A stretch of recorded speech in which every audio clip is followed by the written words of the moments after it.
कच्चा चिट्ठा में सबसे पहले बात अमेरिका और इजराइल के बीच ऐसी टक्कर की जिसने पूरी दुनिया को चौंका दिया। नेतन्याहू इस वक्त अमेरिका से बेहद गुस्सा हैं क्योंकि माना यह जा रहा है कि जो बाइडेन ने एक तरह से इजराइल को सरेंडर करने को बोल दिया। बाइडेन नहीं चाहते कि अब गाजा के अस्पतालों को टारगेट किया जाए, लेकिन नेतन्याहू ने भी बाइडेन को टका सा जवाब दिया है कि जब तक गाजा को पूरी तरह समतल नहीं कर देंगे, बमबारी यूं ही जारी रहेगी।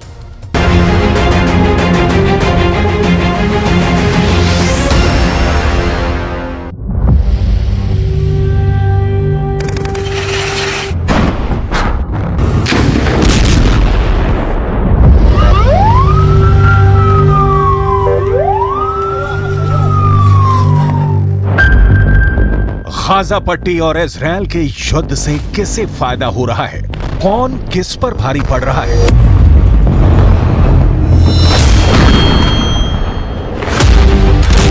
किसका दांव, किसकी बटखनी और चारों खाने चित कौन हो रहा है?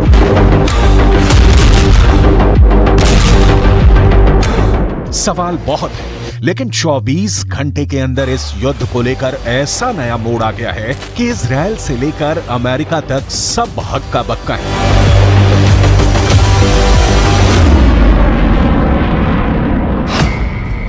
सब पूछ रहे हैं कि क्या अब अमेरिका वर्सेस इजराइल होने जा रहा है? क्या इजराइल अब अमेरिका से लड़ने वाला है? क्यों कहा जा रहा है कि नेतन्याहू का कोड व्हाइट हाउस एक्टिव हो गया है? कोड व्हाइट हाउस यानी सीधा नेतन्याहू वर्सेस बाइडेन होने वाला है।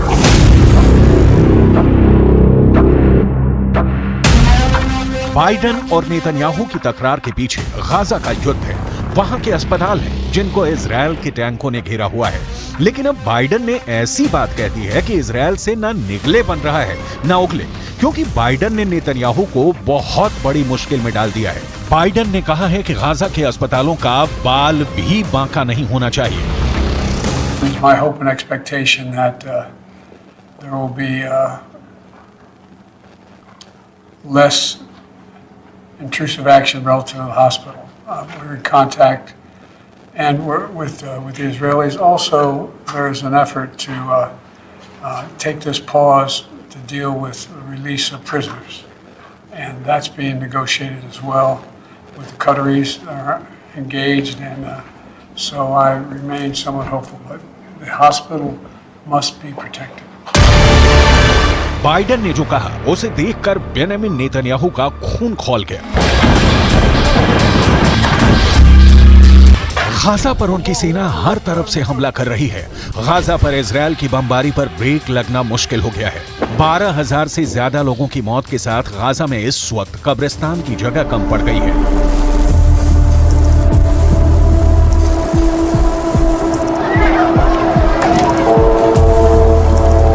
5,000 से ज्यादा बच्चे मारे जा चुके हैं और अब बाइडेन की तरफ से मांग की गई है कि गाजा के अस्पतालों पर हमले रोके जाएं। लेकिन बाइडेन की वार्निंग से बेफिक्र नेतन्याहू इजराइल के सैनिकों के बीच पहुंचे हैं और उन्होंने साफ कह दिया है कि अब बमबारी पर कोई ब्रेक नहीं लगा सकता। गाजा पर तब तक हमले जारी रहेंगे जब तक इजराइल की जीत नहीं हो जाती।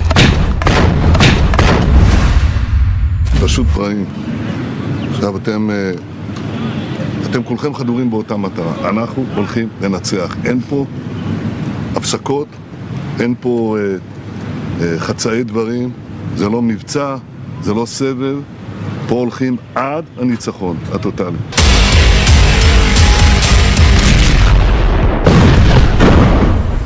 आखिर क्या वजह है कि गाजा और इजराइल के युद्ध को लेकर अमेरिका और इजराइल के बीच टक्कर देखने को मिल रही है?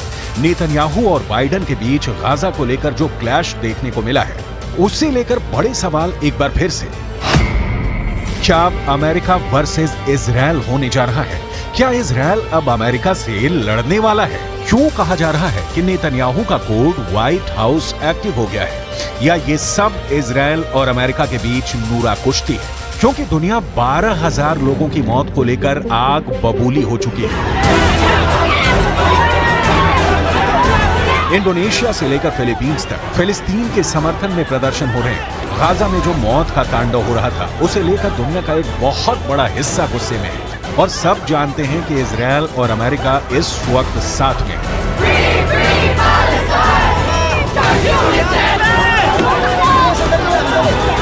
Israel is being funded by the United States. The bombs being dropped on Gaza come from the United States. The bullets used on Palestinians come from the United States. The drones used on Palestinians come from the United States. The U.S. has an overwhelming responsibility for the humanitarian catastrophe that is happening now in Gaza. And the U.S. has not called for any kind of meaningful ceasefire that would prevent the carnage that we are seeing.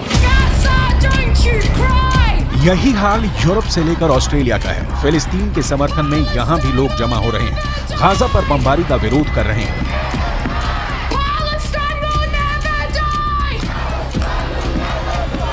इस भीड़ में ऐसा कोई नहीं है जो अब Gaza के अस्पतालों में जख्मी लोगों को देखना चाहता है। कोई नहीं चाहता कि गाजा के अस्पतालों से बच्चों की लाशें निकलें।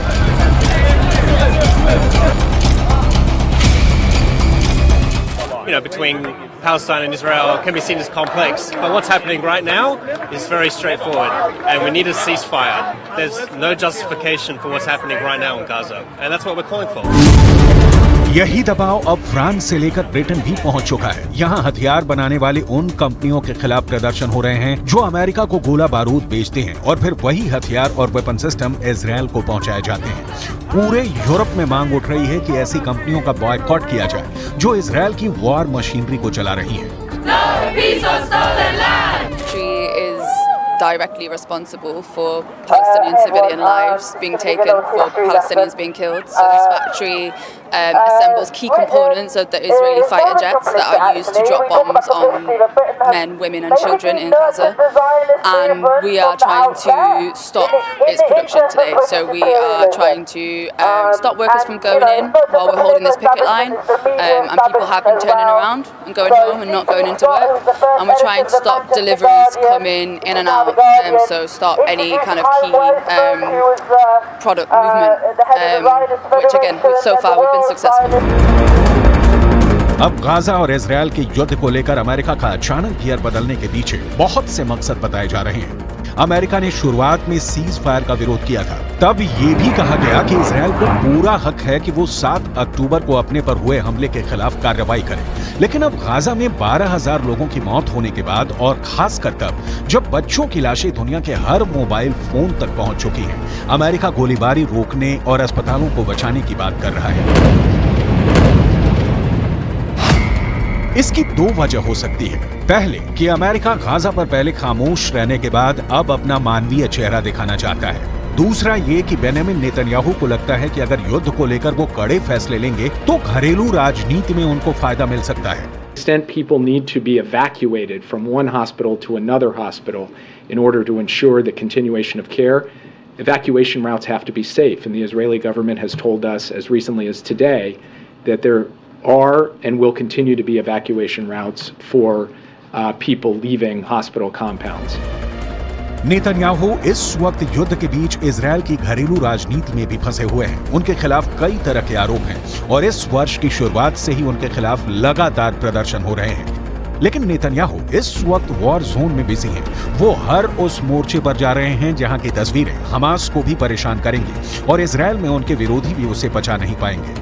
नेतन्याहू जानते हैं कि इस वक्त इजरायल में युद्ध सबसे बड़ा मुद्दा है और वो उस नाराजगी से लोगों का ध्यान हटाकर युद्ध की तरफ करना चाहते हैं। यही वजह है कि इजरायल ने हमास का अस्पताल कनेक्शन भी निकाल लिया है। इजरायल का दावा है कि गाजा के अस्पतालों को हमास अपने अड्डों की तरह इस्तेमाल करता आया है और उसने अब इसके नए वीडियो भी जारी कर दिए हैं जिसमें गाजा के रंतीसी अस्पताल में हमास की सुरंग होने का दावा किया है। You can see the tunnel. The tunnel is let down more than 20 meters down. The rowboat found a door over tunnel. It's part of the same floor and it slides down here. And this is the place where I showed you the tunnel. I want you to see. We are now in the area of the basement of the hospital. I want to show you a room where we found all the gear, the operational gear, what Hamas is holding inside the hospital. Israel की सेना का दावा है कि Hamas ने इस अस्पताल को अपने अड्डे की तरह इस्तेमाल किया है और यही हाल गाजा के बाकी अस्पतालों का भी है। वैसे गाजा से आ रही रिपोर्ट से पता चला है कि गाजा के अहली अरब अस्पताल, जिसमें इस वक्त 500 से ज्यादा मरीज हैं, वहां इलाज पूरी तरह से बंद करना पड़ा है।